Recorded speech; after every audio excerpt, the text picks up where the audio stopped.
Hey guys, tonight we begin with a curious stroll through the dark alleyways of medieval myth. So before you get comfortable, like the video and subscribe, but only if you genuinely enjoy what I do here. And let me know in the comments where you're tuning in from and what time it is for you. It's always fascinating to see who's joining us from around the world. Now dim the lights, maybe turn on a fan for that soft background hum, and let's ease into tonight's journey together. If your only exposure to Vikings involves towering blonde men smashing things with axes while screaming like they stubbed their toe on Valhalla itself, congratulations, you've already met the berserkers. These guys were the original rage quitters of the medieval world, warriors who, according to Norse sagas, went into a trance-like fury during battle, immune to pain, fear, and the concept of subtlety. For centuries, historians assumed berserkers were just poetic embellishment. After all, ancient texts tend to exaggerate. Dragons? Sure. Magic swords? Obviously. Men turning into werebears mid-fight. Probably metaphorical, right?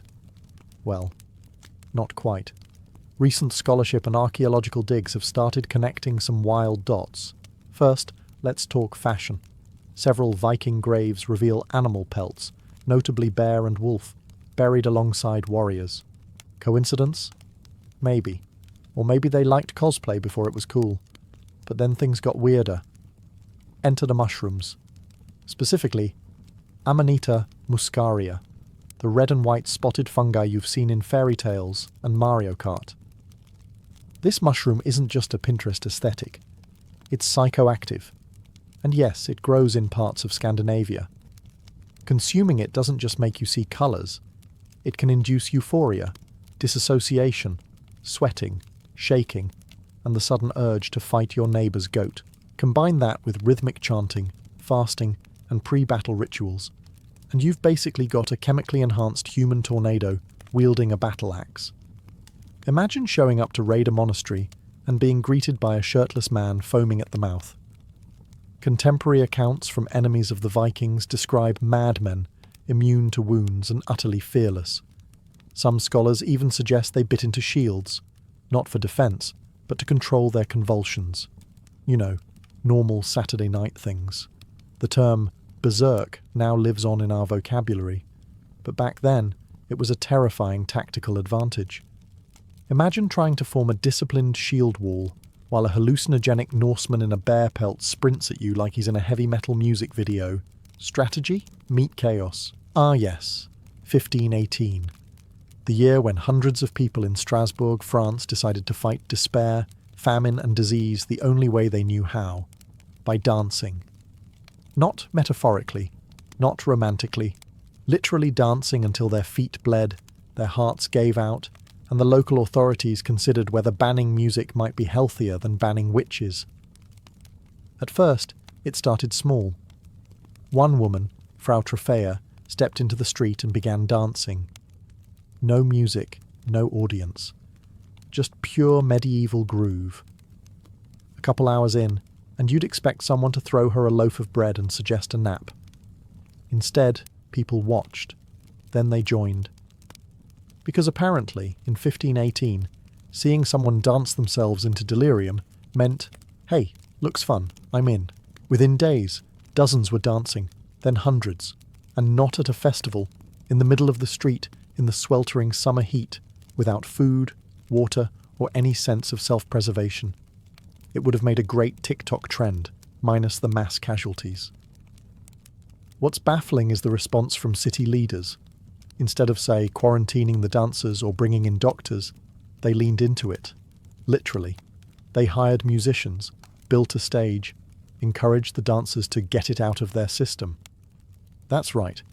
Their cure for compulsive death dancing was to crank up the medieval bass. As you can imagine, that didn't work. Historians were long divided on whether this was real or just another pious parable from a time when leeches were considered medicine and astrology made career choices. But numerous records, city accounts, church logs, personal letters, all confirm the same terrifying footnote. People danced, involuntarily, and some didn't survive. So what caused it? The top theories are 1. Ergot poisoning, a hallucinogenic mold that grows on rye and can cause convulsions, visions, and extremely poor life choices. Or 2. Mass psychogenic illness, basically collective madness sparked by stress, fear, and a lack of hobbies. Whatever it was, it turned one city into a grim disco for a month straight. And if there's a moral here, it's this. Medieval Europe didn't always burn witches. Sometimes it threw them a dance party. If there's one thing the medieval period excelled at, it was turning optimism into tragedy with breathtaking efficiency. Case in point, the Children's Crusade of 1212, a campaign that sounds like a Disney sequel, but plays out more like a dark satire of human judgment. The legend goes something like this. A young shepherd boy in France, let's call him Stephen, because that was literally his name, claimed he received a divine message from Jesus. Not just any message, mind you, but one that instructed him to lead a peaceful army of children to the Holy Land, not with swords, but with innocence, which, as it turns out, is not a useful weapon against trained soldiers and sea storms. Thousands of children joined, because why wouldn't you follow a teenage shepherd who said God told him to walk across Europe barefoot? Parents wept, townspeople cheered, bishops blinked slowly, and off they went, across mountains, down rivers, through towns, singing hymns, starving slightly, getting arrested occasionally. It was a medieval school field trip, minus the chaperones, and with significantly more divine hallucinations. The myth was long believed to be, well, a myth. Something exaggerated in monkish writings to teach a moral lesson. Don't send your kids to Jerusalem without adult supervision. But over time, historians began to uncover a trail of documents. Church records, royal decrees, city archives, all hinting that, yes, something did happen. And it involved a lot of very young, very idealistic feet. What happened to them? Well, depending on which version you read, the outcome ranges from tragic to, oh God, why? Some were turned away at the Alps. Some likely died on the march. Others were tricked by unscrupulous merchants, loaded onto ships and sold into slavery in North Africa. Not exactly the holy liberation they were promised. The Mediterranean wasn't so much parted for them as it was monetized. Today, scholars believe the movement wasn't entirely made of children. Many were likely teenagers, or poor peasants, labelled as pueri, the Latin word for both children and servants, because of course it was. But the mass delusion, the sincerity, the epic miscalculation, that part's real. Picture this. It's a quiet day in 14th century France. A pig escapes its pen, bites a child, and the villagers don't just butcher it or blame the nearest peasant. No, they drag the pig to court, with a lawyer and a judge and a public trial. Because in medieval Europe, justice wasn't just blind, it was extremely imaginative. Yes, animals were actually put on trial, not metaphorically, not symbolically, literally. They were assigned defense attorneys, sometimes imprisoned, occasionally excommunicated. Nothing says rule of law like banishing a rooster from the church for laying an egg, which, by the way, they believed was laid by the devil himself, because obviously, for centuries people thought these stories were just exaggerated folklore. Surely medieval scribes were just being poetic. Adding a little flair to their otherwise monotonous lists of grain taxes and fish quotas. But no. Court records, actual parchment-bound proceedings, have been found all over Europe. One famous case from 1386 involved a sow in Falaise, France. She was found guilty of killing a child and was sentenced to death. She was dressed in human clothing, paraded through town, and publicly hanged. Because symbolism, retribution, general medieval weirdness, even insects weren't safe. In 1510, a group of French peasants sued a horde of weevils for destroying their crops. The court appointed a lawyer to represent the insects, presumably someone who had annoyed the judge recently. After several hearings, the case was dismissed because, well, the bugs didn't show up. Classic defendant behaviour. But here's the twist. This wasn't random insanity. To medieval minds, justice applied to the entire creation. Animals, though lower than humans, were still part of God's moral universe. If they committed a crime, or were suspected of being in league with dark forces, they faced the consequences. The Middle Ages didn't do things halfway. Some of these trials were ecclesiastical, meaning the church got involved. Others were secular, with full legal proceedings. All of them are now prime examples of how deeply humans can anthropomorphize anything with legs and a bad attitude. Nothing says medieval torture quite like the Iron Maiden, that infamous human-shaped metal sarcophagus, lined with spikes on the inside, designed to turn heretics into Swiss cheese. You've seen it in museums, horror films, and probably that one guy's edgy high school sketchbook. There's just one problem. It's a complete historical fraud. Yes, the Iron Maiden is one of the most iconic torture devices never actually used in the Middle Ages, and yet it's paraded around as if it were the go-to tool of every moody inquisitor with a flair for the theatrical. Truth is, medieval torturers were creative, disturbingly so, but this particular device was a 19th century invention, because apparently the Industrial Revolution wasn't horrifying enough on its own. So where did it come from? The first known Iron Maiden was cobbled together in the late 1700s or early 1800s in Germany, likely by someone who thought, you know what this museum needs? A big, spiky lie. The idea was to create a compelling and horrifying display of what medieval justice might have looked like if everyone back then had watched too many slasher films. It was a hit. People loved the spectacle, because nothing sells quite like a morbid mix of pseudo-history and bloodthirsty imagination. Even museums leaned into it. You can still find Iron Maidens proudly displayed behind glass with placards that quietly mention, actually, this is a Victorian-era replica of something we made up entirely. Of course, medieval people did use torture, extensively, creatively, and with almost no HR department oversight. There were racks, thumbscrews, heretics' forks, and something called the pear of anguish, which sounds like a fruit but isn't. But the Iron Maiden? Not on the list. They were too busy being horrible in more practical ways. Why did the myth stick? Because it feels true. It fits the narrative of a brutal, superstitious age. It's also visually terrifying, a perfect icon for our collective nightmares about the past. And so, a fake torture box became a real symbol of medieval cruelty. Let's clear up one of the most persistent myths about the Middle Ages. No, medieval Europeans did not think the earth was flat. They weren't that kind of clueless. They had other issues: plague, famine, surprise invasions by relatives with swords. But basic planetary geometry wasn't one of them.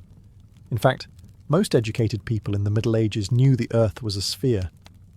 Monks, scholars, and sailors understood it. Heck, even school books from the 1200s explained the earth's roundness, usually while subtly threatening children with eternal damnation if they didn't memorize Latin conjugations. The myth of a flat earth believing Middle Ages was actually cooked up much later, in the 19th century, when historians wanted to make the Renaissance and Enlightenment look cooler by comparison. It's easier to feel superior when you imagine your ancestors navigating with maps that resembled pizza boxes. The real medieval cosmology came from thinkers like Isidore of Seville, Bede the Venerable, and Thomas Aquinas, people with very pointy handwriting and extremely strong opinions on theology, philosophy, and celestial spheres. They weren't always right, mind you, but they definitely weren't flat earthers. Many based their understanding on Aristotle and Ptolemy, who, again, were all aboard the spherical earth train. There were even practical reasons for knowing the earth was round. Ships disappearing over the horizon, round earth, the curved shadow on the moon during a lunar eclipse, round earth, the fact that people in Spain couldn't see the same stars as people in Egypt, again, round earth. Medieval logic may have been 30% divine revelation, 20% Latin mumbling, and 50% random guesswork, but they still got this one right. The confusion mainly comes from a few scattered quotes taken wildly out of context, and a whole lot of 19th century revisionism. Washington Irving, yes, the Sleepy Hollow guy, wrote a wildly popular fictionalized biography of Columbus that exaggerated how radical his round Earth voyage seemed. Spoiler alert, it wasn't. Imagine being accused of theft in a medieval village. No fingerprints, no camera footage, no, you won't believe what they did, town crier drama. Just you, a priest, a crowd of nosy neighbours, and a cauldron of boiling water. Because in the Middle Ages, justice often meant trial by ordeal, a legal process that relied less on evidence and more on divine intervention, and third-degree burns. There were several popular ordeals, all of them designed to make you question your life choices. The ordeal of hot iron required the accused to carry a red-hot bar of iron for a few paces. If your hand healed cleanly in a few days, God clearly liked you. If it didn't, well, sorry, sinner. The ordeal of boiling water was even more fun. You'd plunge your hand into a pot of boiling water to retrieve a stone. Again, healing nicely. Innocent. Healing like a pizza left under a heat lamp. Guilty. And then there was the ordeal of cold water, which sounds more pleasant, but wasn't. The accused was tied up and thrown into a river. If they floated, they were guilty, because water, being pure, would reject them. If they sank, well, innocent, but also dead. The system had its flaws. Now, modern minds might assume this was just barbaric nonsense, and yes, a strong argument can be made. But oddly, trial by ordeal sometimes worked, not because of miracles, but because of psychology. Many people who knew they were guilty refused to go through with it, confessed beforehand, or settled matters another way. And the priests? Oh, they often quietly rigged the results. Let the cauldron cool a bit. Use mild water. Judge the healing with some flexibility. They weren't sadists, most of the time. Just bureaucrats with robes. Eventually, trial by ordeal was banned by the church in 1215. Apparently, someone finally realized that burning people to prove their innocence might not be the pinnacle of divine wisdom. From then on, Europe slowly pivoted toward more rational legal systems. You know, like duels, witch hunting, and accusing your neighbour of consorting with frogs. Ah, Robin Hood, the green-clad outlaw with the sharp arrows, sharper cheekbones, and an unshakable moral compass. Stealing from the rich, giving to the poor, and somehow keeping his tunic wrinkle-free while living in a forest. Sounds great, doesn't it? Almost too great. That's because the Robin Hood we know, the dashing rebel hero who spouts one-liners while dodging arrows in slow motion, is about 90% literary invention and 10% actual medieval tax drama. But here's the fun part. Someone like Robin Hood probably did exist. Or rather, several someones. Records from the 13th and 14th centuries mention men with suspiciously hoodish names, Robehod, Hobahod, and variations like Robertus Hoodus, often listed as criminals or fugitives. And by criminals, we mean people who may have just skipped out on taxes, poached a deer, or looked at the local sheriff funny. None of them robbed banks or hosted socialist banquets under oak trees. But they were outlaws in the literal sense, cast outside the law, surviving on wit, bows, and a deep mistrust of authority. Over time, their stories merged into a composite legend, like a medieval version of fan fiction. If that fan fiction also involved lots of stabbing and plague. The earliest ballads about Robin Hood aren't exactly Disney-friendly either. In the 14th century versions, Robin is violent, short-tempered, and disturbingly fond of murdering monks. Maid Marian doesn't even make an appearance until later. And Friar Tuck, he'd sooner throw you in a pond than listen to your sins. Still, the legend evolved. By the time of the Tudors, Robin Hood had morphed into a cheerful rogue with a heart of gold and suspiciously modern values about wealth redistribution. Because nothing says medieval England like 16th century political spin. Was there a real Robin Hood? Probably not one single person.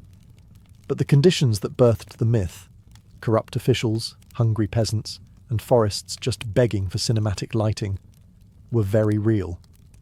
When you hear Black Knight, you probably picture some brooding guy in dented armour, sulking in the shadows, monologuing about vengeance while lightning cracks behind him. Basically, a medieval Batman with worse dental hygiene. But in actual medieval history, the Black Knight wasn't a cackling villain or an edgy character from a Monty Python sketch. It was a real title, or at least a nickname with some surprisingly respectable roots. Black Knight usually referred to knights who either wore black armour, had a black coat of arms, or were associated with a noble family's dark-coloured livery. That's it. No necromancy, no soul harvesting, no dramatic declarations like, "You shall not pass." In fact, many Black Knights were just regular nobles trying to coordinate their outfits. One of the most famous was Edward of Woodstock, known as the Black Prince. He was a 14th century English prince and military commander, beloved by some, feared by others, and not at all the kind of guy who'd sit around in a cursed tower. He likely earned the nickname posthumously, maybe due to his black armour, or maybe because of his enthusiasm for burning French towns. Historians are still debating, mostly in polite academic duels. It wasn't until centuries later that the term Black Knight started accumulating villain points. Romantic literature, 19th century novels, and early Hollywood gave the term a glow-up, or more accurately, a gloom down. Suddenly, the Black Knight became the brooding loner, lurking on the fringes of tournaments, morally ambiguous, and often shirtless for some reason. But back in the real Middle Ages, Black Knights were just part of the colour-coded feudal fashion scene. They didn't swear dark oaths under blood moons. They just wanted their armour to match their family banners, and maybe look cool while doing it. Some medieval stories sound like they were written after a few too many pints of mead. Take, for example, the tale of a shining city built in the middle of a swamp by monks, a sort of holy Venice, but with more prayer and less gondolas. For centuries, local folklore in the English fenlands spoke of Crowland Abbey, a marvel of stone and piety, standing proudly on an island of dry land surrounded by boggy despair. It was said that monks built bridges out of faith, logs, and possibly divine stubbornness. Scholars long dismissed it as a quaint exaggeration. After all, who in their right medieval mind would build a monastery in a swamp? Well, monks would.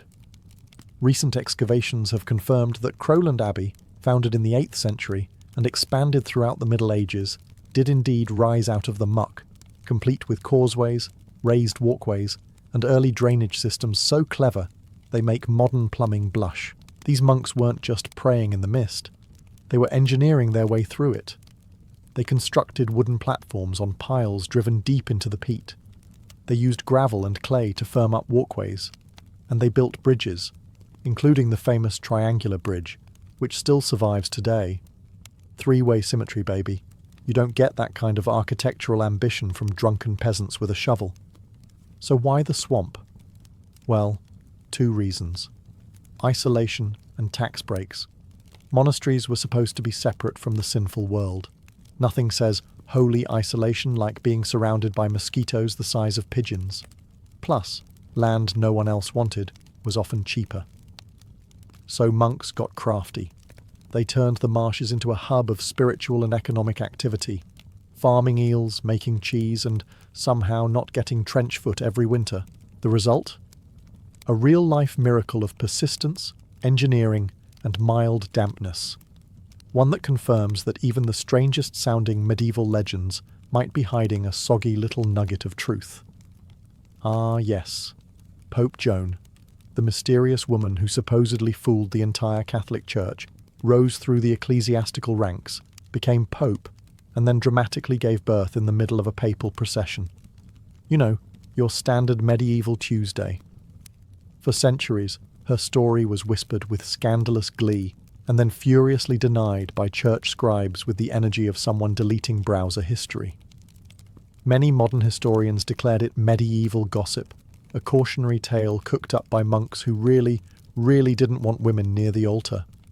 But here's the thing. Recent re-evaluations of medieval texts, art, and papal timelines have made some historians raise an eyebrow. and not in the sarcastic way. The earliest detailed versions of Joan's story appear in 13th century chronicles, but there are earlier hints. For example, the 11th century chronicle of Marianus Scotus lists an unnamed pope between Leo IV and Benedict III, a suspicious gap where Pope Joan supposedly reigned. Coincidence? Or just a medieval clerical error? Pun unavoidable. Then there's the odd tradition of the sedia stercoraria, a throne with a suspiciously hollowed-out seat used during papal enthronements. Some believe it was designed to check that the new pope had the appropriate holy plumbing. Historians dismiss this as symbolic tradition, but really, if your throne has a built-in gender inspection feature, maybe you're protesting too much. 2. Art complicates things further. Some medieval tarot decks and church murals feature a female pope figure. Was it Joan? Or just the Middle Ages being weird again with symbolism? Hard to say. Medieval art wasn't exactly subtle. It's the same genre that put dragons next to saints and occasionally drew horses with human feet. So what do we make of Joan? A real figure erased from history? A medieval urban legend? A proto-feminist fever dream? The answer may lie somewhere in between. While there's no definitive proof she existed, there's also no smoking papal decree that debunks her. Just a lot of very anxious-looking church historians from the 14th century onward who seem desperate to change the subject. And if she did exist, she pulled off the greatest medieval disguise ever and had the worst gender reveal party in history. The myth goes like this. The reason Friday the 13th is considered unlucky has nothing to do with spilled salt or broken mirrors. It all goes back to the dramatic downfall of the Knights Templar.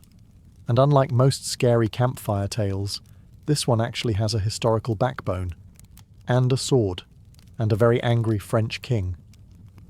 Let's rewind to October 13th, 1307, a Friday naturally, when King Philip IV of France decided he was done being broke and slightly jealous of a secretive military religious order that had more land, more money, and frankly, better capes than he did. With the subtlety of a toddler flipping a board game, Philip ordered the mass arrest of the Knights Templar. Across France, hundreds were seized, tortured, and accused of crimes that ranged from spitting on the cross to worshipping a mysterious bearded head, which, if you've ever seen medieval relics, is honestly not that weird. The Pope at the time, Clement V, tried to act surprised, but eventually folded under pressure. And by pressure, we mean Philip breathing heavily down his neck with an army. The church disbanded the order in 1312, and the last Grand Master, Jacques de Molay, was burned at the stake in 1314. Before his fiery exit, he allegedly cursed both the king and the Pope, and guess what? They both died within a year. Coincidence? Or medieval karma? So yes, the connection between Friday the 13th and the Templars has historical roots, though the superstition didn't really bloom until centuries later. But the drama? That's 100% certified medieval. The Templars weren't just knights. They were bankers, crusaders, landowners, and walking PR nightmares for secular rulers. Their downfall wasn't caused by heresy, it was caused by debt. King Philip owed them a lot of money, and nothing clears a tab like a few strategic executions and a smear campaign. When you think of medieval surgery, chances are you picture a bearded man with questionable hygiene sawing off limbs with a kitchen knife while screaming, "God wills it," over a background chorus of patient agony and Gregorian chants. And, honestly, that happened more than once. But here's the twist. Not all medieval medicine was utter madness. Some of it actually worked. No, seriously. Recent analysis of 10th to 14th century medical manuals and archaeological remains shows that medieval surgeons weren't complete sadists with a hacksaw and a prayer.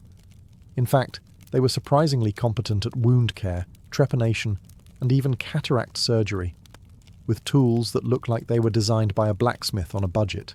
Take trepanation, the act of drilling a hole in your skull to relieve pressure, cure headaches, or release those pesky demons.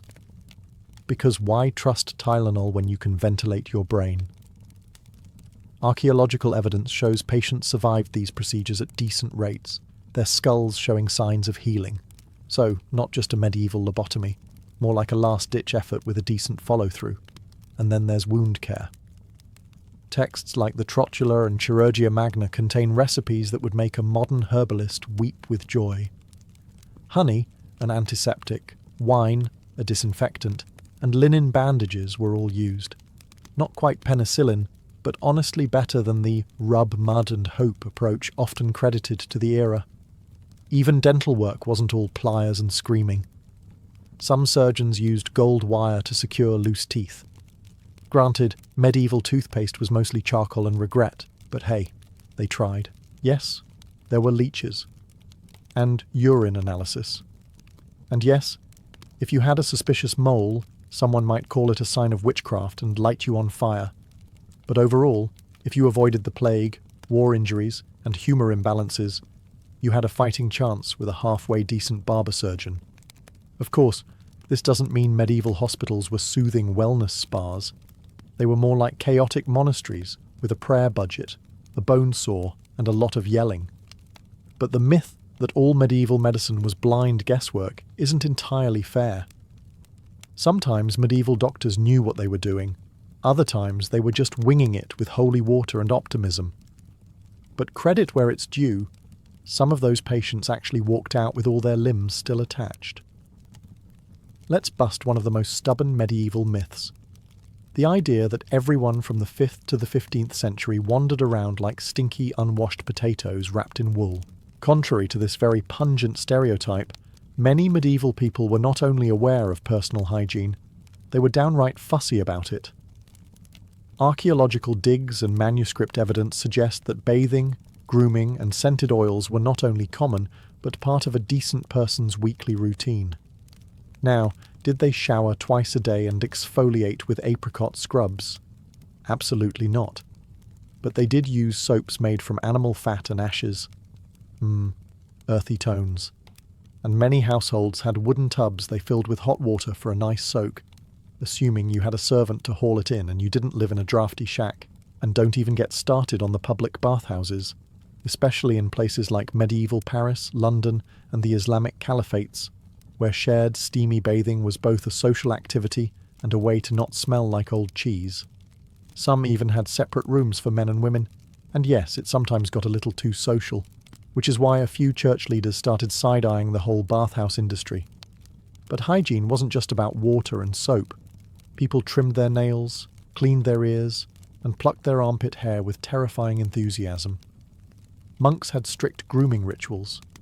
Nobles had perfumed gloves and tooth powders made from burnt rosemary and crushed shells, which probably didn't whiten your teeth, but at least it smelled like you tried. So how did the everyone was dirty and smelled like fermented onions myth begin? It likely stems from post-medieval bias, especially from the Renaissance and Enlightenment eras, where writers loved dunking on the Dark Ages to make themselves feel more, well, enlightened. Add in a few 19th century illustrators who never met a dirty peasant trope they didn't love, and voila, stinky medieval meme unlocked. To be fair, if you were a serf working 14 hours in a dung-filled field, you probably didn't end the day smelling like lavender and ambition. But the blanket assumption that no one in the Middle Ages knew how to wash their armpits, officially debunked. So yes, medieval people bathed. Not daily, not always alone, but bathed nonetheless. No, this isn't a deleted Monty Python sketch. In certain parts of medieval Europe, people accused of crimes were subjected to something called the trial by consecrated bread, or ordeal of the morsel, for those of you with a flair for ominous baked goods. Here's how it worked. An accused person, usually a clergyman, would be brought in front of a jury of solemn, probably half-asleep monks. They'd then be handed a small piece of holy bread, yes, blessed, God-approved bread, and asked to chew and swallow it. Sounds simple, right? Like communion with steaks? The twist? If the accused choked, gagged, or looked generally nervous while eating the bread, boom. Guilty. Not just, you seem suspicious, guilty. We're talking God himself is now involved, and he clearly thinks you're shady. Guilty. This method was based on the belief that divine power would physically stop a liar from swallowing the body of Christ. Apparently, celestial justice had a direct line to your esophagus. It was essentially a medieval lie detector test, but instead of wires and sweat glands, you got carbs and judgmental monks. And you thought job interviews were stressful. What's wild is that this wasn't fringe behaviour. These ordeals were sanctioned by church authorities for centuries, especially in Anglo-Saxon England. It was believed that divine intervention would reveal the truth where mortal justice failed.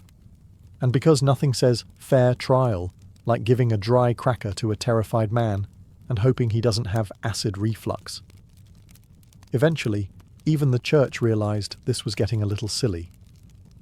In the early 13th century, Pope Innocent III, who sounds like he should have been innocent but really wasn't, banned clergy from participating in ordeals altogether. That basically shut the whole operation down. No monks, no magic bread. But the fact that this happened at all? Totally real. It wasn't metaphor, it wasn't satire. It was bureaucracy baked. The initiation of a new Templar did not begin with fanfare or public ceremony. It began in silence in the earliest hours of the morning, when the world still lingered in darkness. A candidate, usually a young knight of noble birth, would approach the gates of a Templar preceptory, a fortress monastery that was part barracks, part holy sanctuary. He arrived with no fanfare, no escort, and no weapons. By custom, he was to come humbly, leaving behind the trappings of his old life. His sword, his shield, his armour, and even his family's name would mean little inside those walls. To join the order was to sever ties with earthly glory. The gatekeeper admitted him into a courtyard still shadowed by torchlight. The air was thick with a strange mix of anticipation and dread. Here, silence was enforced. He was forbidden to speak until spoken to. Brothers of the temple guided him into the chapel, the heart of the ritual. Unlike the grand cathedrals of Christendom, a Templar chapel was often stark and bare. Flickering lamps threw long shadows across stone walls, while relics, splinters of the true cross, bones of saints, and holy icons, were arranged upon the altar. The setting was designed to impress upon the initiate that he was stepping into a realm where the sacred outweighed the worldly. The brothers assembled in solemn ranks, their white mantles marked with the blood-red cross. The candidate stood alone before them, a solitary figure beneath their watchful gaze. Every movement was deliberate, every moment choreographed to remind him that he was no longer an individual, but a servant of a larger divine cause. Even the air seemed heavy, filled with an unspoken question. Was he truly ready to abandon everything? The dawn light began to creep through narrow slits in the chapel walls, illuminating the altar as the candidate was led forward. His journey had begun not with battle, but with surrender. Before him lay not an enemy, but an order that demanded absolute devotion. He was not there to prove his strength with the sword, but to demonstrate humility before God and obedience to the Master. This was the threshold, the last breath of his old life, and the first step into the secretive brotherhood of the Knights Templar. The candidate's first true trial was not of sword or shield, but of his own heart. After being brought into the chapel, he stood before the master of the temple, who presided over the ritual like both judge and father. Around them, the brothers formed a living wall of silence, their eyes fixed on the man about to renounce his past life. The questioning began with ritual formality. The master would ask the candidate whether he came of his own free will, without coercion or deceit. This was not mere rhetoric. The Templars demanded certainty. A man who joined unwillingly could not be trusted, and a man who sought the order for selfish gain was worse than useless. He was asked, "Do you desire to enter the company of the poor fellow soldiers of Christ, and to serve God all the days of your life?" The questions grew sharper, designed to pierce through pride and uncover hidden motives. Did he owe debts? Was he married, or bound by promises to women or lords? Did he carry obligations that would conflict with his new vows? Any hesitation in answering could spell rejection. The Templars sought men unencumbered by divided loyalties, for a divided man could not fight with a pure heart. Then came the questions that tested courage. The master warned him that the life ahead would not be easy. You will know no ease, no wealth, no luxury. You will be called to hunger, to hardship, and to death in the service of Christ. The candidate was reminded that he would wear a simple robe, eat plain food, and surrender any personal possessions. He would obey commands without hesitation, even unto death. This was not romantic knighthood. It was discipline bordering on monastic severity. If the candidate faltered, this was the moment to turn back. Many did. The ritual allowed a man to walk away before making the oath, sparing both him and the order from later regret.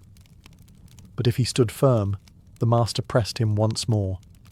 Do you still wish to remain? A resolute answer marked the difference between a mere visitor and a brother in arms. This questioning was not meant to humiliate but to refine. It stripped away illusions and forced the man to confront the weight of his choice. Only when his answers satisfied the master and the assembled brothers did the ritual move forward.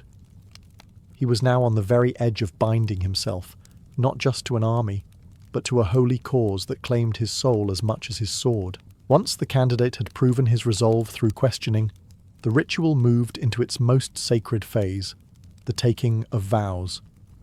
Unlike secular knighthood, which emphasized honor, wealth, and lineage, the Knights Templar demanded the opposite. The initiate was asked to renounce not only earthly pleasures, but also his very sense of independence. The first vow was poverty. Standing before relics of the saints and the cross, he declared that he would own nothing personally. Any wealth, land, or inheritance he possessed would be surrendered to the order. From that moment forward, his bed, his cloak, his sword, even the bread he ate, all belonged not to him, but to Christ through the temple. Poverty was not symbolic. It was total. A Templar knight might have once commanded dozens of servants, but now he would sleep on straw and share meagre rations with his brothers. The second vow was chastity. Here, the candidate swore to renounce women, marriage, and the comforts of family life. For many knights, this was the hardest oath. To forsake heirs meant to cut off dynastic legacy, a duty that noble families prized above all. Yet the Templars demanded it without hesitation.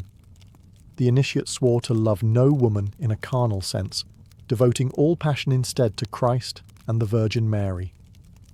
This was one of the reasons the order's rituals later fueled suspicion. In a society where marriage defined one's role, men who cut themselves off from women were seen as unnatural, perhaps even dangerous. The third vow was obedience. If poverty demanded surrender of possessions, and chastity demanded surrender of desire, obedience demanded surrender of will. The candidate swore to follow the commands of the master and his superiors instantly and without question, whether on the battlefield or in the cloister. This vow bound the knight as tightly as chains. His life was no longer his own. If commanded to ride into certain death, he would go. If commanded to wait in silence for years guarding a remote outpost, he would endure. Taken together, these vows stripped a man of the three things most prized in medieval knighthood: wealth, family, and independence. But in their place, the order offered something greater, belonging to a brotherhood that claimed to serve not an earthly lord, but God himself. It was in this surrender that the candidate ceased to be a mere warrior and became a Templar. With the vows spoken, the ritual deepened into a physical act of devotion, the kissing of holy relics. This was no mere gesture of piety. It was the binding seal of the candidate's oaths. Before him, the altar had been prepared with the most sacred treasures the order possessed, a fragment of the true cross, bones of saints, or a gospel manuscript. These relics were believed to hold divine power, and to touch or kiss them was to invite God himself to witness the promise. The candidate, now kneeling, was guided forward by two senior brothers. He lowered his head in submission, not to the master or the brethren, but to the sacred objects that represented heaven's authority. The first kiss was often upon the cross, a symbolic union with Christ's suffering. This was meant to remind him that the knight's life would be one of sacrifice, hardship, and service. mirroring the sacrifice on Calvary. Next came the relics of saints, men and women who had lived holy lives of endurance and faith. By pressing his lips to their remains, the initiate aligned himself with their legacy. It was a moment of transference, where the living pledged to carry the torch of the dead. To refuse the kiss would have been unthinkable, but the act was more than symbolic. In the medieval imagination, to kiss a relic was to form a covenant. Breaking that covenant would endanger one's soul for eternity. The ritual was heavy with silence. The gathered brothers stood still, their white mantles unmoving, while the soft sound of lips against relics echoed in the chapel. The candidate knew that every kiss was not just a kiss of faith, but a kiss of binding. From that moment forward, betrayal would not only shame him before men, but condemn him before God. This act of veneration also added fuel to later myths. Outsiders whispered that the Templars kissed relics in secret rites, or worse, that they kissed forbidden objects of blasphemy. Such rumours, spread in later centuries, would haunt the order. But in truth, this moment was deeply orthodox, a sacred sealing of vows that mirrored practices found across medieval Christendom. When the final relic was kissed, the initiate was no longer simply a candidate. He was bound by lips and oaths, tied to a chain of faith that stretched back to saints, apostles, and Christ himself. The vows and relics had bound the candidate spiritually, but the order demanded a visible display of humility before he could be welcomed fully. This moment came when he knelt before the master of the temple, a gesture that transformed him from knight of the world to servant of Christ's militia. In medieval society, kneeling was a symbol of fealty, a way of showing submission to a lord. But in the Templar rite, the meaning was even deeper. The candidate knelt not to a man, but to the discipline and divine mission embodied by the master. The ritual was simple, but heavy with meaning. The candidate sank onto both knees, head bowed, his hands pressed together as if in prayer. This posture was no accident. It echoed the way a vassal pledged loyalty to a feudal lord, yet stripped of the worldly rewards that came with such service. Here, there would be no lands, no castles, no riches promised in return. Instead, the knight was binding himself to poverty, chastity, obedience, and the perpetual hardships of holy war. The master placed his hands over the candidates, sealing the act with authority. Then came the words of command, a reminder that from this moment forward, the initiate must obey without hesitation. Whether the order was to ride into battle, to guard a lonely fortress in the desert, or to spend years in prayer and fasting, his duty was absolute. Obedience was not a matter of negotiation. It was total. Yet there was also comfort in this kneeling. For all its severity, the order was a brotherhood. The candidate was no longer an isolated warrior, but a part of a chain of loyalty and protection. By kneeling, he signalled his willingness to be shaped, disciplined, and defended by his brothers as much as he was now bound to serve them. Observers outside the chapel might have seen only a knight kneeling before another man, but within the order this act carried a mystical dimension. To kneel was to die to the self, to cast aside pride, and to be reborn in service to God's will. It was the act that broke the knight's worldly identity and remade him into a Templar. When the master raised him up, he was no longer a supplicant. He was a brother, marked by humility, yet bound to carry himself with the unshakable strength of one who served not kings, but the kingdom of heaven. After kneeling before the master, the initiate was not yet complete. The ritual reached its communal stage, his acceptance among the brethren. If the vows had tied him to God, and the kneeling had bound him to obedience, this next step wove him into the living fabric of the order itself.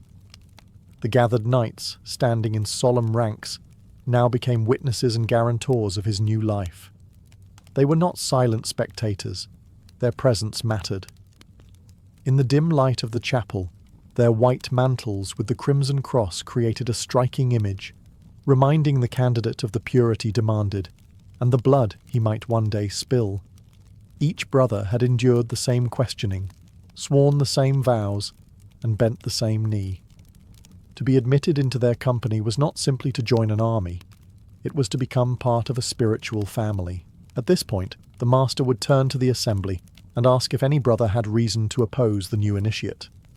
It was a dramatic moment, filled with tension. If someone knew of a hidden sin, an unresolved oath, or a dishonorable act from the candidate's past, he was bound to speak. Silence was agreement. It meant that the man was accepted as pure enough for the temple. The weight of collective approval was immense. Acceptance was not only by the master, but by the entire brotherhood. Once no objection was raised, the master declared the candidate a Templar. At this pronouncement, the atmosphere shifted.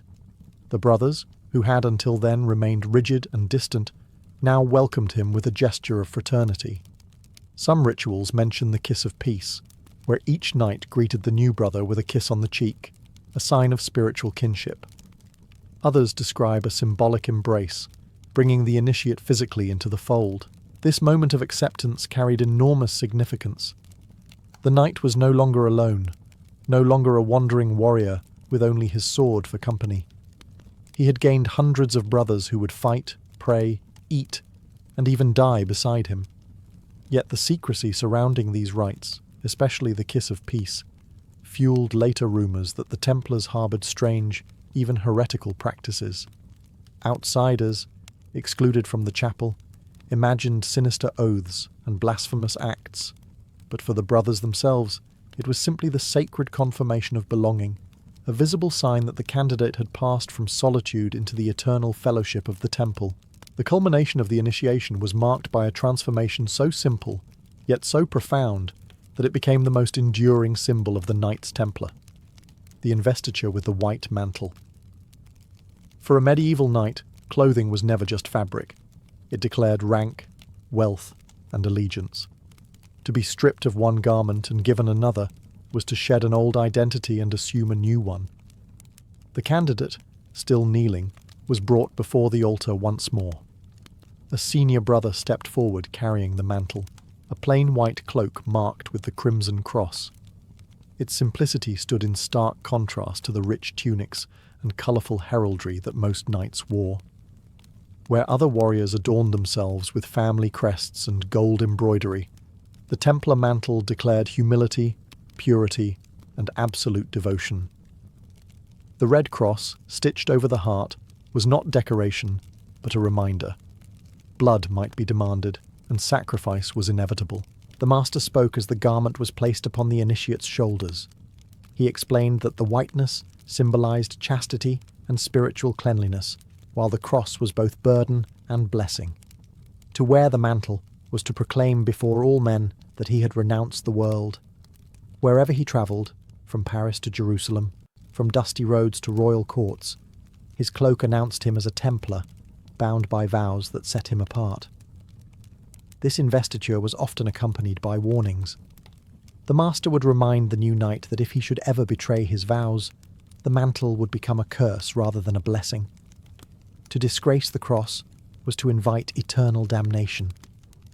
The garment once bestowed was not merely clothing but a sign of spiritual marriage to the order. It could not be worn lightly. The chapel would fall into hushed reverence as the initiate rose, now cloaked in white and red. For the first time, he stood visibly as a Templar knight. The assembled brethren saw not a candidate but a brother, clothed in the same colours that they themselves bore. The moment carried both pride and dread. Pride, because the new knight had entered one of the most powerful orders in Christendom. Dread, because from this day forward, every step, every battle, every prayer, and every breath would be lived under the shadow of that red cross. The mantle was glory and burden entwined.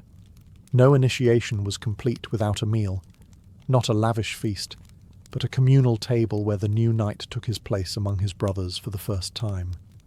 In medieval society, to eat together was more than sustenance. It was a declaration of kinship. For the Templars, whose lives were ruled by discipline, the shared meal carried profound symbolic weight. The banquet was modest, reflecting the vow of poverty. There were no golden goblets, no extravagant dishes dripping with spice. no musicians to provide entertainment. Instead, the knights sat shoulder to shoulder at long wooden tables, eating plain fare: bread, broth, beans, perhaps roasted meat if available. Each portion was measured, and indulgence was forbidden. The silence of the earlier ceremony gave way to murmured prayers and quiet conversation, the steady rhythm of spoons against bowls. For the new initiate, this was the first test of belonging. He was no longer an outsider standing before the order, but a brother at their table. By eating the same food, drinking the same watered wine, and following the same rules, he stepped fully into the rhythm of Templar life. Here, there were no noblemen or peasants, no sons of lords or commoners, only brothers bound by vows. The equality of the table was one of the order's greatest strengths. The master or senior officers often used this moment to remind the initiate of the rules that governed meals. Conversation was limited and focused, often revolving around scripture, discipline, or practical matters of the campaign. Excess was forbidden. Even gestures of greed, like reaching too quickly for food, could bring reprimand.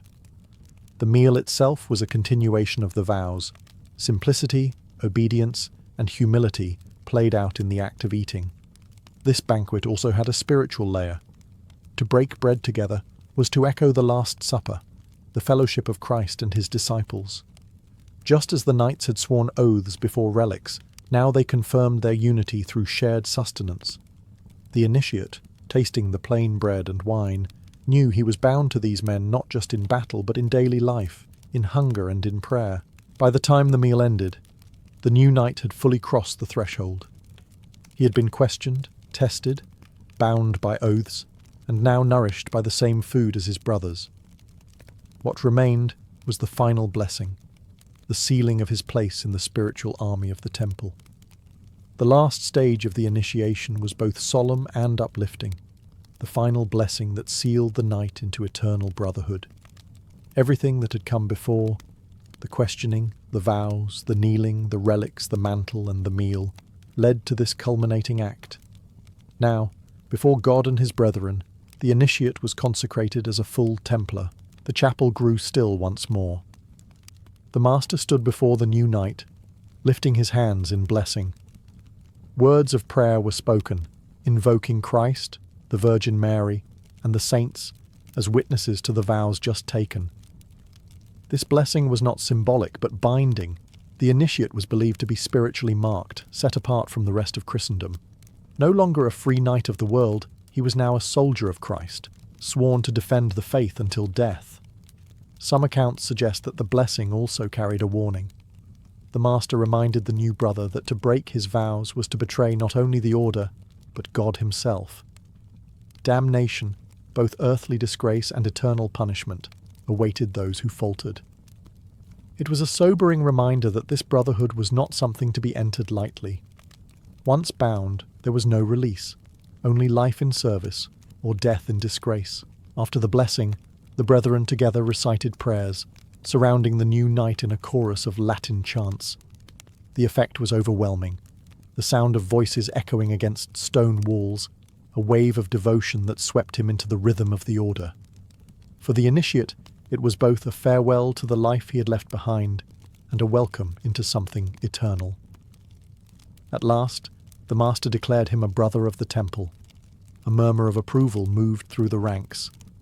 The knights approached, offering the kiss of peace or the clasp of hands, small gestures that carried enormous weight. With these, he was no longer an outsider, but one of them, bound to fight, pray, and die alongside them.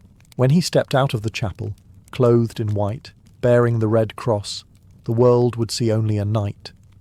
But within the order, he was something greater, a man transformed, consecrated, and forever bound by vows of loyalty, sacrifice, and faith. His life was no longer his own. It belonged to the temple and to God. In the bustling streets of Pompeii, where merchants called out their wares and carts rattled over stone roads, there stood a building unlike any other, the Lupanar, the city's most notorious brothel. To the casual visitor, Pompeii might appear as a model Roman town, with its forum, temples and public baths. But woven into that same fabric of daily life was the open trade of sex, not hidden, not whispered about, but displayed with the same practicality as bread or wine. The Lupanar was the centrepiece of this trade, an institution as much a part of Pompeii's economy as its markets.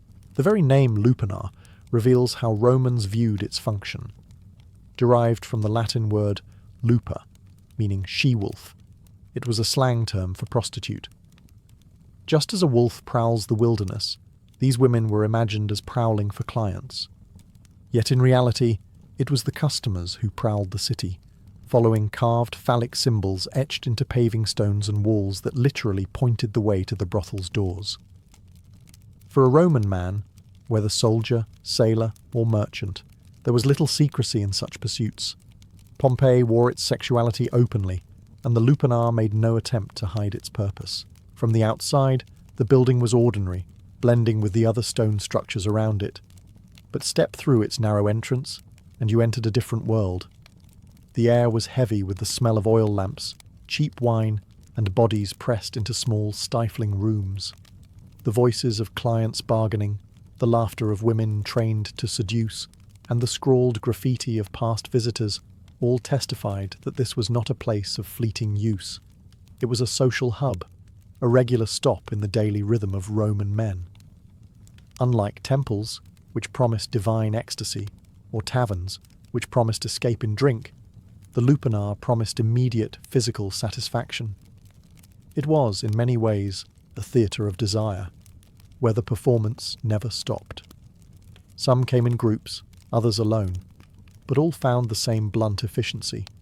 Stone beds, straw mattresses, and painted walls that advertised what could be purchased. To enter the Lupanar was not to step outside Roman life, but to step directly into it. Here, in this dim, narrow building, one could glimpse the raw intersection of economy, desire, and social custom, the side of Pompeii that the ash of Vesuvius would preserve for eternity. From the outside, the Lupanar looked like any other stone building in Pompeii, its facade blending in with taverns, shops, and homes. But once inside, its architecture revealed a singular purpose: efficiency in the service of desire. Unlike lavish Roman villas decorated with mosaics and atriums open to the sky, this brothel was built with narrow corridors, cramped chambers, and a dark intimacy that left little space for lingering.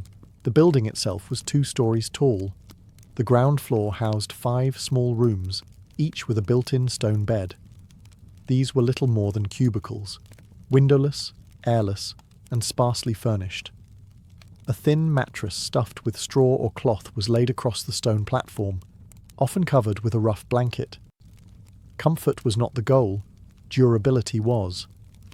The stone ensured that the beds could withstand constant use without splintering or collapsing, while straw could easily be replaced when fouled. For the average Pompeian man, this was enough. Sex was a transaction, not a romance. A staircase led to the second floor, where the atmosphere was slightly different. The rooms upstairs were larger, brighter, and often reserved for wealthier clients.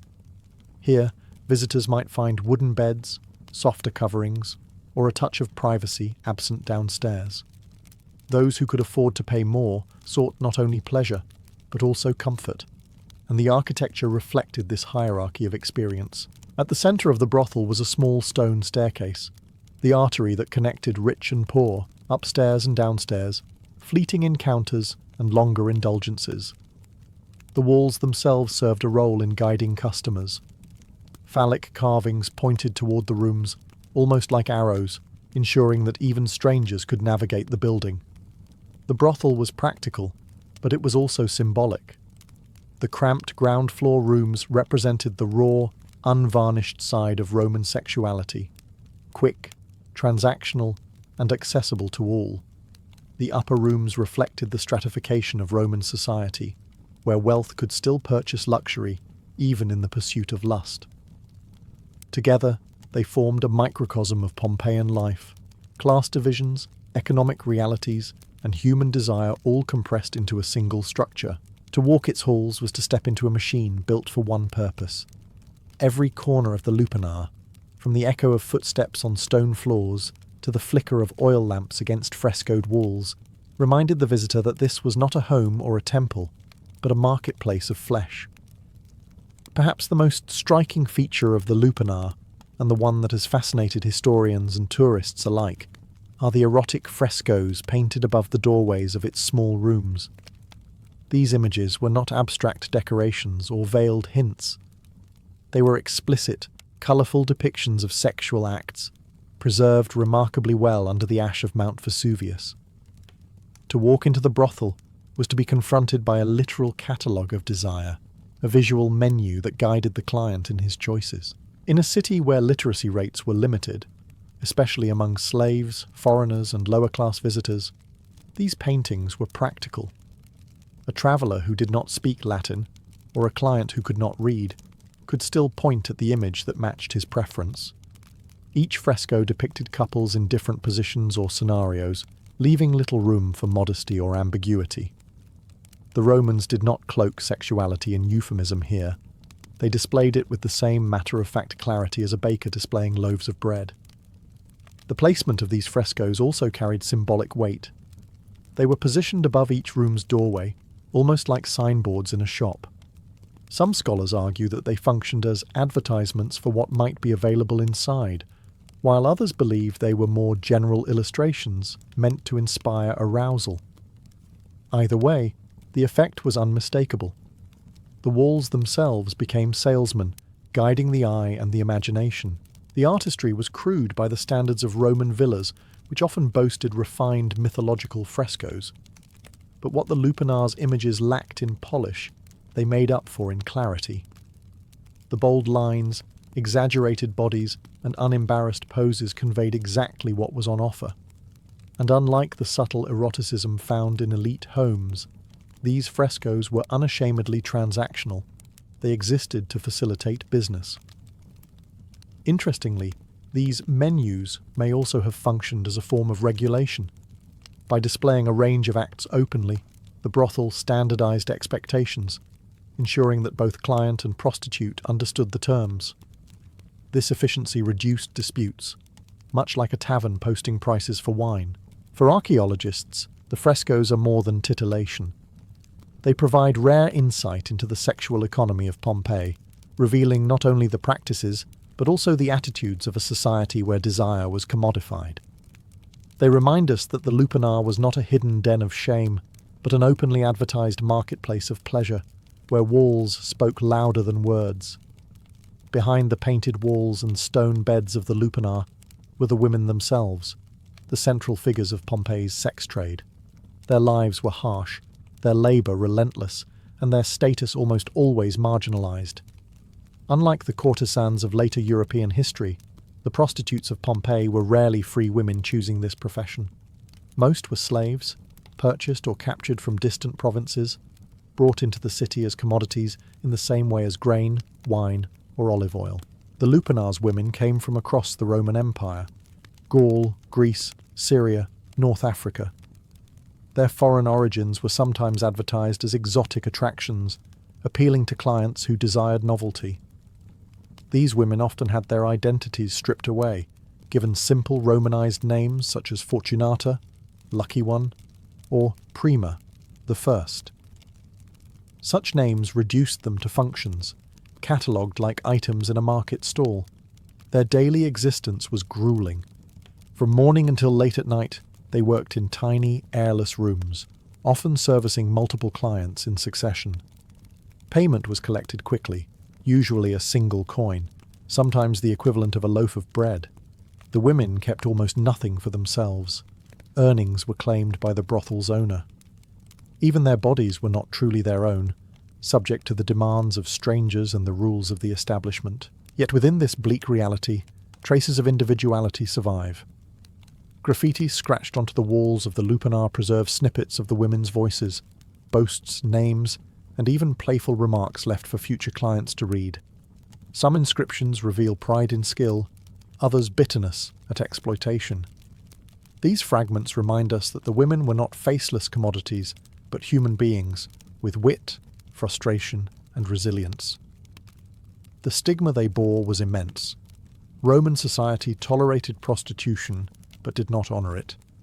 Prostitutes were legally classified as infames, a status that stripped them of many rights. They could not marry respectable citizens, inherit property, or participate fully in civic life. The brothel gave them visibility but not dignity. Still, these women were essential to Pompeii's economy and social fabric. They provided a service openly demanded by men of all classes, from slaves to senators. And though their names have largely been lost to history, the ash of Vesuvius has preserved the traces of their labour, their voices, and their silent endurance inside the narrow chambers of the Lupanar. If the women of the Lupanar were its labour force, the clients were its lifeblood. To understand Pompeii's brothel, one must understand the men who filled its rooms. Contrary to the assumption that prostitution was the indulgence of only the poor or desperate, the Lupanar's clientele spanned all ranks of Roman society. From slaves with a single coin in hand to merchants fresh from trading voyages, from soldiers stationed nearby to local elites seeking anonymity, all passed through its narrow doorway. The affordability of services made the brothel accessible to nearly everyone. A visit could cost as little as a single aise, roughly the price of a loaf of bread. This meant that even the lowest labourer could purchase a moment of pleasure. For wealthier patrons, the upstairs rooms offered more comfort, a softer bed, and perhaps the illusion of exclusivity. Yet the act itself remained the same. Quick, transactional, stripped of romance. Graffiti scrawled across the walls reveals not only the presence of clients, but also their personalities. Some proudly recorded their visits. "I had a great time here with Fortunata." Others left crude boasts of their virility, turning the walls into a ledger of masculine ego. A few inscriptions even read like customer reviews, praising or mocking the women by name. These writings, casual yet permanent, paint a vivid picture of how normalized brothel visits were in Pompeian life. For Roman men, there was little stigma in visiting a prostitute. Married men often sought out the Lupanar without shame. Fidelity was expected from wives, not husbands. Roman law and custom viewed sex with prostitutes as acceptable, even practical. It provided an outlet that, in the eyes of many, protected respectable women from male appetites. Thus, the brothel became not only a place of pleasure, but also an institution that reinforced the double standards of Roman morality. At the same time, the Lupanar offered more than just physical release. It was also a social space, a place where men could drink, boast, and carve their names into eternity. It functioned as part tavern, part club, and part stage for performances of masculinity. In a world where status and reputation defined identity, leaving a mark on the walls of the brothel was, for some men, as important as leaving one on the battlefield. The clients of the Lupanar were not a hidden subculture. They were Pompeii itself. The traders, soldiers, and citizens who made the city thrive, and who saw no contradiction between civic duty and nightly indulgence. If the frescoes of the Lupanar were the official advertisements, the graffiti carved and scratched into its walls were the unofficial commentary, a chorus of voices echoing through time. Few ancient buildings offer such an intimate glimpse into daily life as this brothel, where the walls became a canvas for humour, pride, lust, and frustration. Visitors left behind crude boasts of their conquests. One inscription reads, "I screwed many girls here." Another, more specific, names the prostitute. "I had a good time with Fortunata for 1 coin." These graffiti blur the line between casual bragging and customer reviews, giving us a rare sense of how men spoke of their experiences in unfiltered honesty. Some comments even praise or criticize the women's skills, making the Lupanar's walls one of the earliest forms of public rating systems. But not all graffiti came from clients. Some of the women themselves inscribed their names or brief statements, reclaiming a voice in a place where their lives were otherwise controlled. These scribbles often reveal pride, wit, or defiance. One woman etched her name beside a heart, a reminder that even in the harshest conditions, individuality could not be erased. For archaeologists, These markings are invaluable, transforming faceless workers into real human beings who laughed, loved, and endured. Other graffiti reveal the social mix of the brothel. Soldiers scrawled crude drawings of shields or phallic symbols, merchants recorded names, and travellers carved jokes in foreign scripts. The brothel became not just a site of sex, but a cultural meeting point, a melting pot of languages and classes united by common appetite. Interestingly, some inscriptions veered into the philosophical. One reads, "Weep, you girls, my penis has given you up, now it pursues men's behinds." Crude humour, perhaps, but also a playful declaration of identity in a society that tolerated a wide range of sexual expression. These walls captured it all: bragging, mockery, wit, and even glimpses of vulnerability. The Lupanar's graffiti are more than vulgar doodles. They are a living archive of Pompeii's humanity, voices of men and women who never expected to be remembered. Unlike the polished frescoes meant to seduce the eye, the graffiti spoke the raw language of the street. Today, they remind us that ancient people were not statues or myths, but flesh and blood humans who left their marks, literally, for history to find. The Lupanar was not just a house of pleasure, it was a business, tightly woven into Pompeii's urban economy. In a city teeming with merchants, sailors, and travellers, the brothel operated with the same pragmatism as a bakery or tavern. Its success depended on accessibility, affordability, and a steady flow of customers. And like any well-run enterprise, it catered to both the common man and the wealthy elite.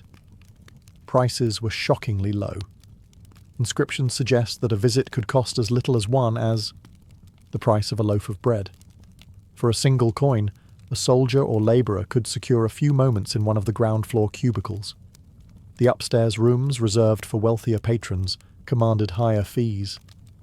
Here, comfort could be bought: wooden beds instead of stone, softer blankets, perhaps more privacy. Yet even in these rooms, the encounter remained transactional, stripped of sentiment. The money collected did not stay with the women. Most of them were slaves, and their earnings went directly to the brothel's owner, who might have been a wealthy Pompeian citizen running multiple businesses. In some cases, freed women could work independently, paying a cut of their profits to the manager. But for the majority, the Lupanar was simply another cog in the machinery of Roman slavery. Their bodies a commodity, their labour a profit stream.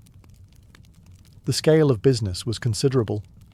With 10 rooms, constant traffic and low prices, the brothel could serve dozens of clients daily. Multiply that by weeks, months and years, and the Lupanar becomes not just a building but an engine of steady income. For Pompeii's economy, already fueled by trade and tourism, the sex industry provided an additional layer of commerce that few considered scandalous. Beyond money, the Lupanar also supported secondary businesses. Taverns nearby sold wine to loosen tongues and purses. Vendors hawked food to men leaving the brothel. Even the graffiti carved into its walls had an economic angle. Names of prostitutes became brands, repeat clients functioned as word-of-mouth marketing, and the frescoes acted as permanent advertising. In short, the Lupanar was a commercial hub disguised as a brothel. Its walls reveal a world where sex was not taboo but trade, where desire was monetized with brutal efficiency. Pompeii's economy thrived on bread, wine, olive oil, and flesh. To modern eyes, the openness of the Lupanar seems startling. But in Roman society, prostitution occupied a curious place, both tolerated and stigmatized. It was legal, taxed, and integrated into city life. Yet the women who worked there were branded as infames, dishonored and excluded from respectable society.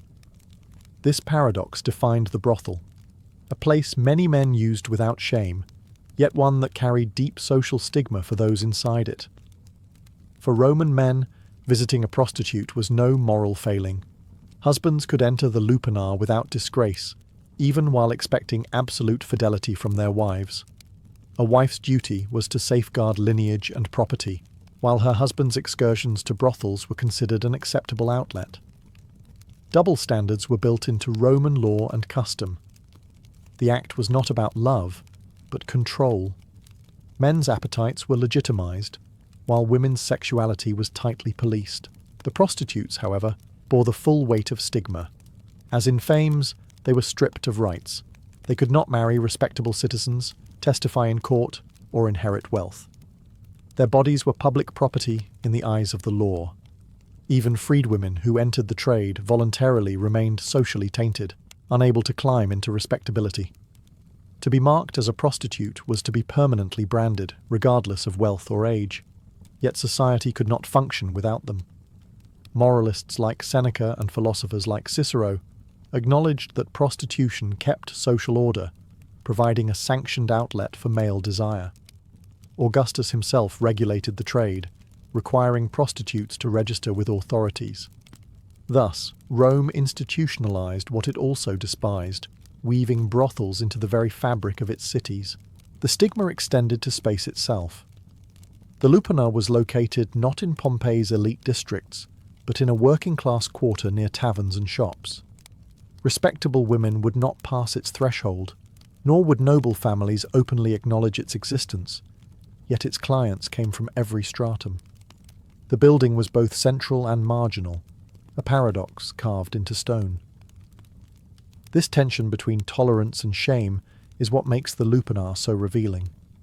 It was neither hidden nor celebrated, but accepted as a necessary, even useful part of Roman life. The brothel embodied the contradictions of Roman morality: desire and discipline, acceptance and condemnation, woven together in a city that lived comfortably with both.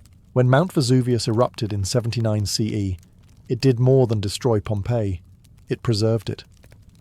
The Lupanar, like the rest of the city, was entombed under layers of ash and pumice, sealing within its walls a snapshot of Roman life that might otherwise have vanished.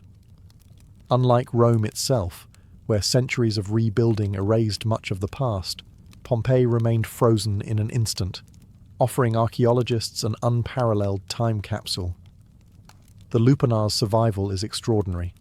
The stone beds still stand in their cramped cubicles, worn smooth from countless encounters. The erotic frescoes remain vivid, their colours protected by volcanic ash, their scenes of desire shockingly direct to modern viewers. Graffiti lines the walls just as it did nearly 2,000 years ago, preserving the casual boasts of clients and the names of women whose lives would otherwise be forgotten. Every scratch, every crude drawing, every boastful word became immortal the moment Vesuvius erupted. For historians, the Lupanar is more than a curiosity. It is evidence of how openly the Romans integrated sexuality into their urban world.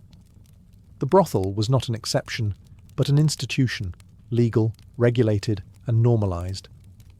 Its preservation forces us to confront the reality of Roman life not through myth or idealized literature, but through the raw, unpolished remnants of daily transactions. The legacy of the Lupanar also lies in its contradictions. It reveals a society that commodified human bodies while celebrating sexual freedom, that allowed men to indulge without shame while condemning women to lives of stigma. It challenges modern notions of morality, forcing us to ask uncomfortable questions about power, exploitation, and desire in ancient societies. Today, visitors to Pompeii often make the Lupanar one of their first stops, drawn by curiosity and the promise of scandal. Yet those narrow stone rooms are not merely salacious relics. They are memorials to lives lived in shadows, women who laboured without recognition, men who scrawled their names into eternity, and a city that saw no contradiction in mixing commerce with lust. The Lupanar endures as Pompeii's most infamous building, a place where economy, desire, and human frailty collided. Preserved by catastrophe, it speaks across millennia, reminding us that beneath the grandeur of Rome lay the unvarnished truth of its people, hungry, flawed, passionate, and profoundly human. In Sparta, marriage was never about romance, candlelit evenings, or tender vows. It was first and foremost a duty to the state, an obligation wrapped in ritual, designed to serve the city's unrelenting demand for strength. Unlike Athens, where marriages centered on family alliances and the management of households, Sparta had one clear priority: the production of strong children who would grow into fearless soldiers and resilient mothers. The personal desires of the bride and groom mattered little in comparison to the collective needs of the community. The Spartan system was unique in the ancient Greek world. Every institution, from education to religion, was geared toward sustaining a military powerhouse.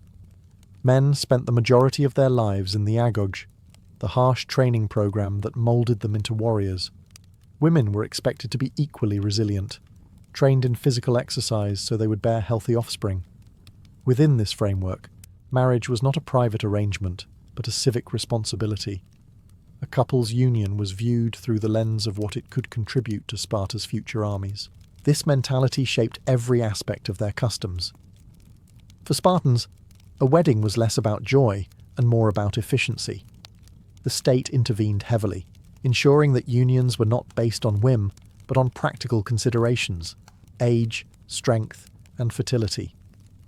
Even myths about Spartan weddings reinforce this utilitarian ethos. The idea that two people might marry for affection or personal preference was seen as weak, even dangerous. Love could distract a warrior from his duty, while indulgence in luxury was a threat to Sparta's austere way of life. Yet despite this cold practicality, Spartan marriages carried a strange kind of equality. Unlike in other Greek city-states, Spartan women were not confined to the shadows of the household. They owned land, managed estates, and spoke openly in public. Their role in marriage was therefore more balanced, not as submissive dependents, but as partners tasked with maintaining the Spartan bloodline. The rituals that surrounded weddings reflected this duality: harsh, even brutal, yet deeply symbolic of shared strength. In the end, a Spartan marriage was not two individuals binding themselves to each other for love, but two citizens binding themselves to Sparta. Their union was another weapon in the city's arsenal, forged not in passion but in the fires of necessity.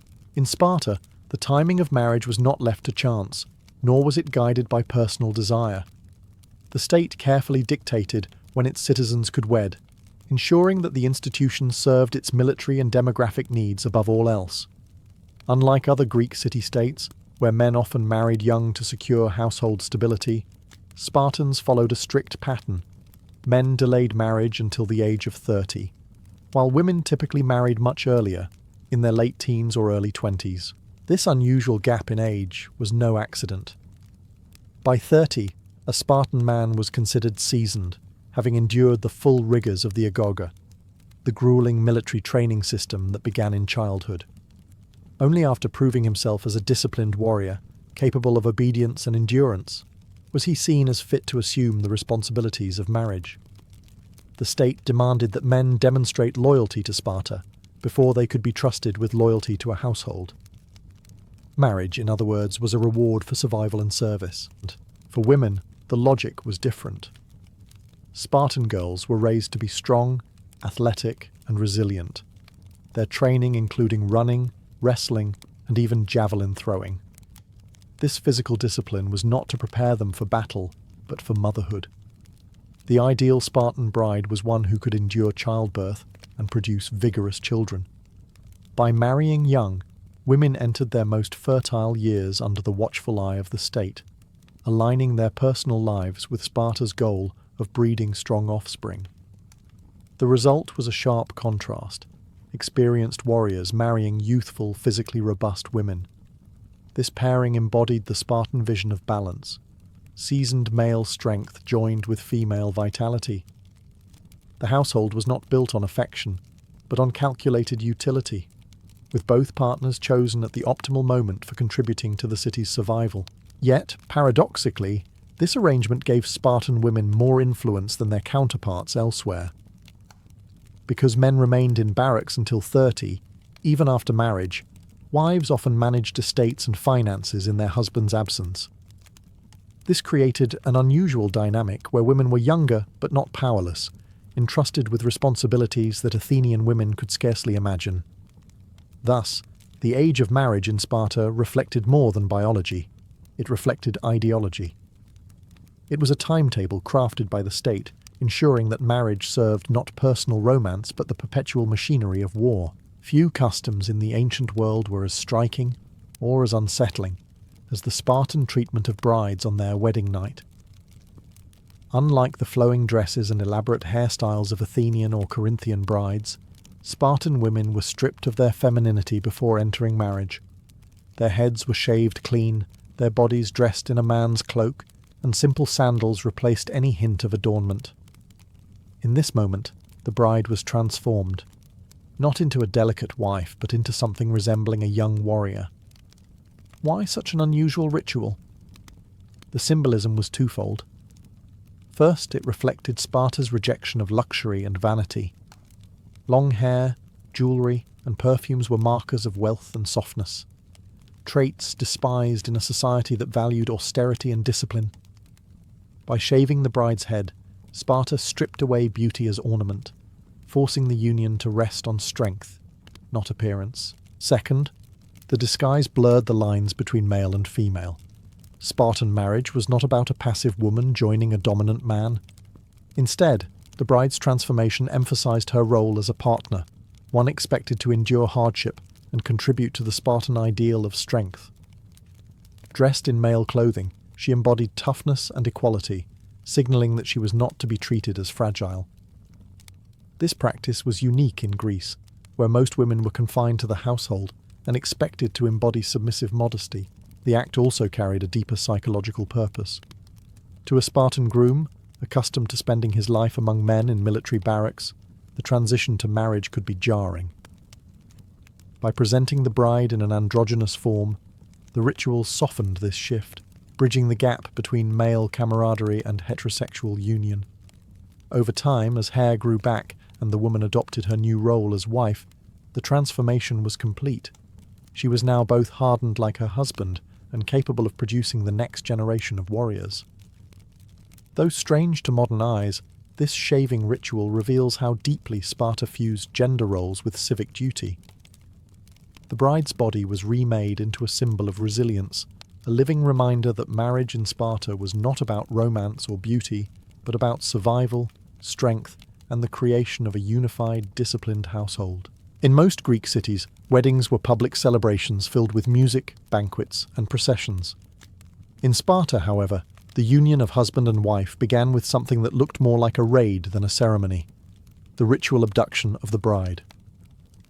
Far from a romantic gesture, this practice symbolized strength, control, and the transfer of the woman into her new role as wife.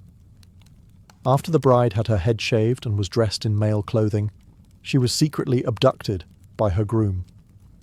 The act was not violent in the sense of a real kidnapping. It was staged, with both families aware of the custom. Yet the symbolism was powerful. The groom carried her away from her family home to a private chamber, marking the decisive moment when she left her old life behind. The ritual carried layers of meaning. First, it echoed the military culture of Sparta. Just as Spartan men were trained to seize and endure through force, the abduction dramatized marriage as a conquest, not of love, but of duty. The woman, stripped of her feminine markers, was taken into a new world where she would serve Sparta as mother of warriors. Second, the abduction reinforced secrecy and restraint. Unlike other Greek weddings, there was no grand feast or display for the community. Instead, the first meeting between bride and groom was hidden, solemn, and controlled. The marriage bond was not meant for public spectacle, but for private strength, reflecting Sparta's disdain for extravagance. Perhaps most intriguing was the way this ritual fit into the larger system of male life in Sparta. Even after marriage, men continued to live in military barracks until the age of 30. For years, a husband would often visit his wife only at night, slipping secretly into her quarters and leaving before dawn. Some scholars suggest this secrecy kept passion alive by maintaining a sense of novelty. Others argue it symbolized the subordination of marriage to military life, a reminder that no man's household could ever take precedence over Sparta's army. For the bride, the abduction marked her transformation. She was no longer her father's daughter, but a Spartan wife, bound not only to her husband, but to the city itself. For the groom, it was both a rite of dominance and a test of discipline. Proof that even in love, he acted under Sparta's rules. For most cultures, marriage meant a new household, shared meals, and daily life as husband and wife. In Sparta, things were very different. Even after the wedding night, the husband did not move in with his bride. Instead, he returned to the military barracks, where Spartan men were required to live until the age of 30. Marriage, therefore, began with separation rather than togetherness. The bride, meanwhile, remained in her family home or in a household prepared for her. She managed domestic affairs and land, roles that carried far more weight in Sparta than in other Greek states. Because men spent most of their lives training or at war, Spartan women bore responsibility for running estates, supervising helot labourers, and ensuring the household prospered. In many ways, a wife was the true economic backbone of the family, while her husband continued his service to the state. Conjugal visits were often secretive.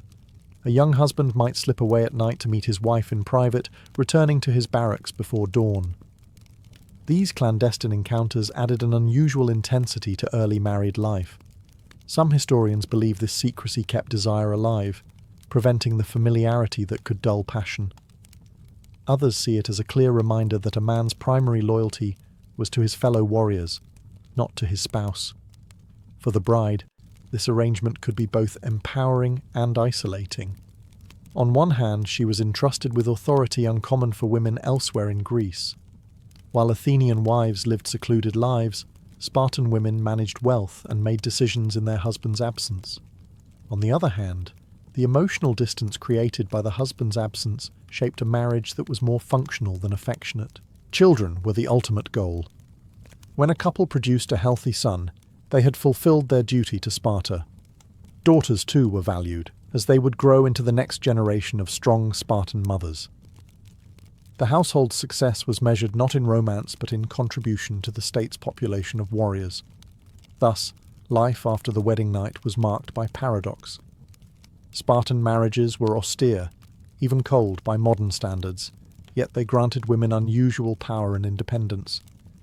They were unions forged not for companionship, but for survival, partnerships designed to serve a city where war always came first. In most of ancient Greece, women lived in seclusion, confined to the household and excluded from political and economic life.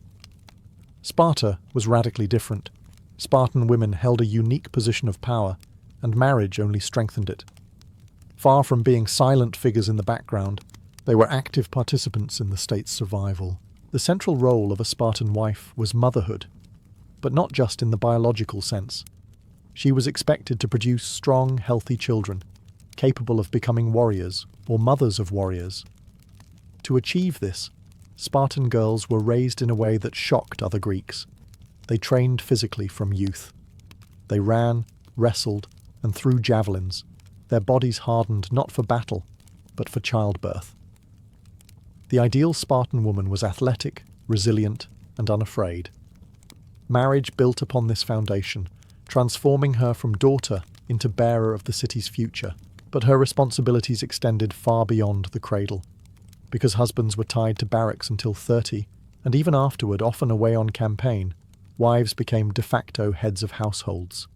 They managed estates, oversaw helots, the enslaved labourers who worked Spartan farms, and handled economic matters with authority. A Spartan wife controlled wealth and property in ways that Athenian women could scarcely imagine.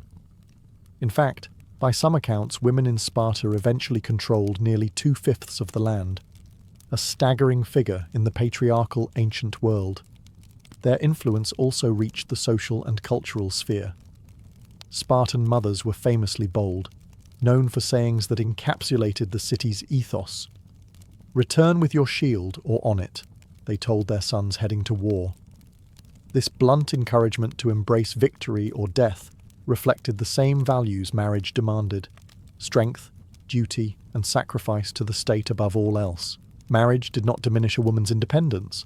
In many ways, it magnified it. While bound by ritual and expectation, Spartan wives wielded significant power within their families and communities. They were respected, even feared, for their sharp tongues and uncompromising standards. Men might dominate the battlefield, but women ensured that Sparta's warrior society never faltered at home. In this way, the role of women in Spartan marriage was paradoxical. They were subjected to the state's demands, yet they held authority that few women elsewhere in Greece could dream of. Marriage in Sparta bound women to the city's military ethos, but it also gave them the strength and space to shape its destiny. In Sparta, marriage was not judged by affection, wealth, or prestige. Its true measure was children. The state expected every union to contribute to its most vital resource, a steady stream of strong, disciplined citizens who could sustain the Spartan military machine. Producing the next generation was not simply a private family matter. It was a civic duty, one scrutinized by the community. From the moment of marriage, couples were under pressure to have children quickly. Sons were especially prized, for they would one day enter the agoge and become warriors. Yet daughters were far from unwanted. Strong women were valued as the future mothers of warriors. In fact, Spartan girls were raised with the same emphasis on physical health as boys, ensuring they would one day endure childbirth and produce healthy offspring. The obsession with strength led to unusual practices. If a husband was too old or infertile, the state might encourage his wife to conceive with a younger or stronger man. Unlike in other Greek cities, this was not considered scandalous. It was pragmatic. The goal was to ensure that no womb went to waste, that every marriage produced children who would serve Sparta.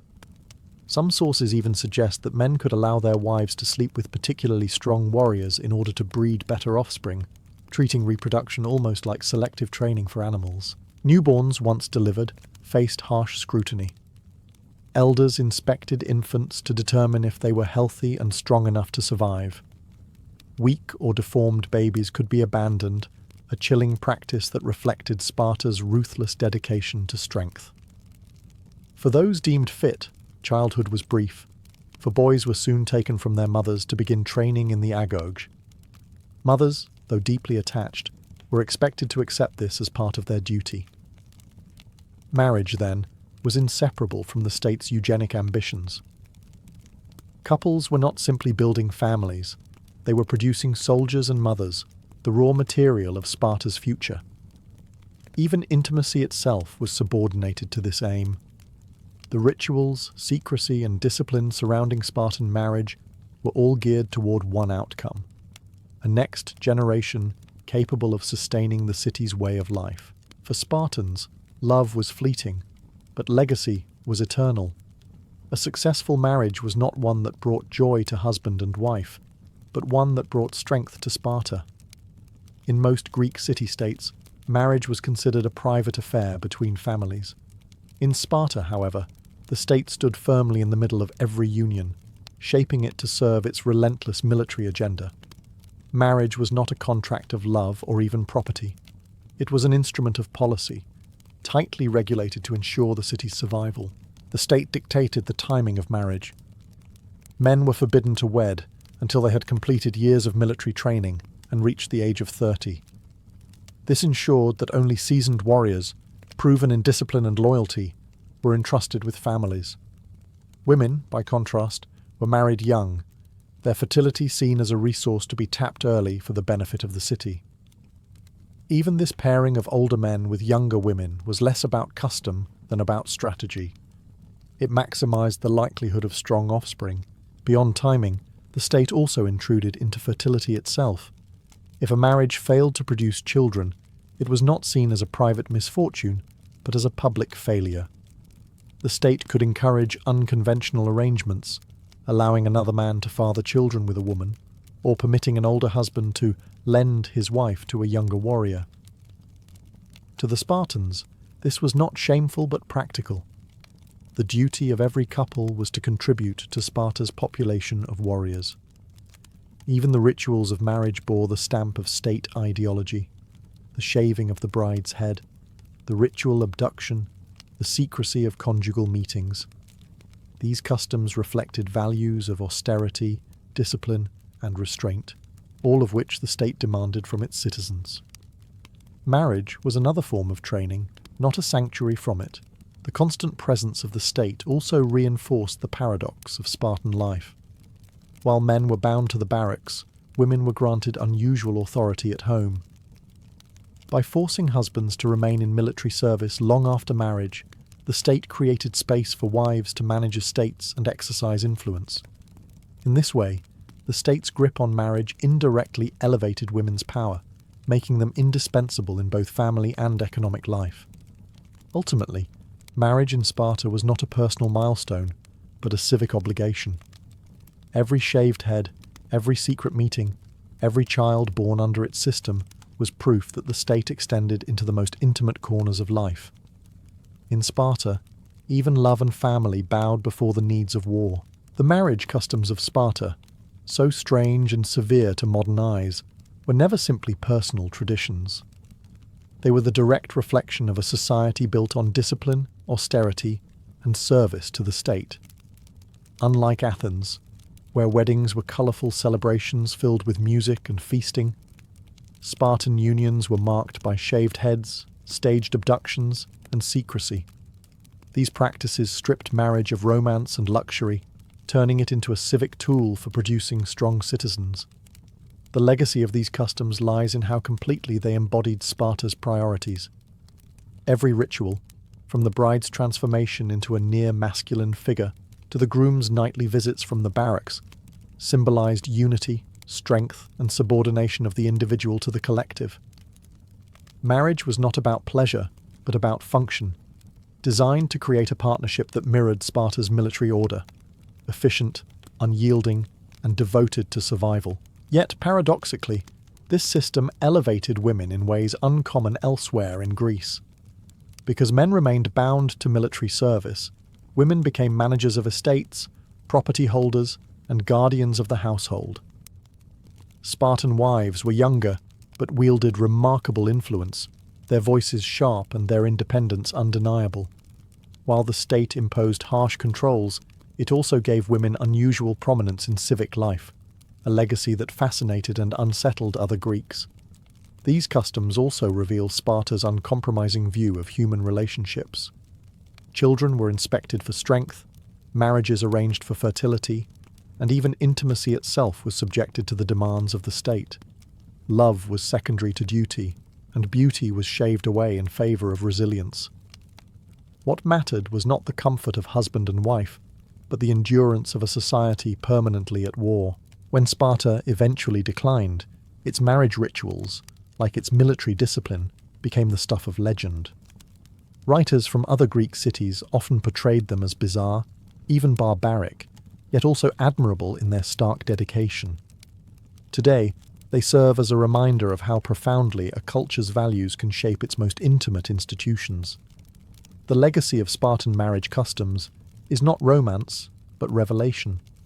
They show us what happens when the state takes hold of family life, moulding love and union into weapons of survival. In Sparta, even a wedding was a battlefield, a place where duty triumphed over desire, and the future of the city was forged in the private bonds of husband and wife.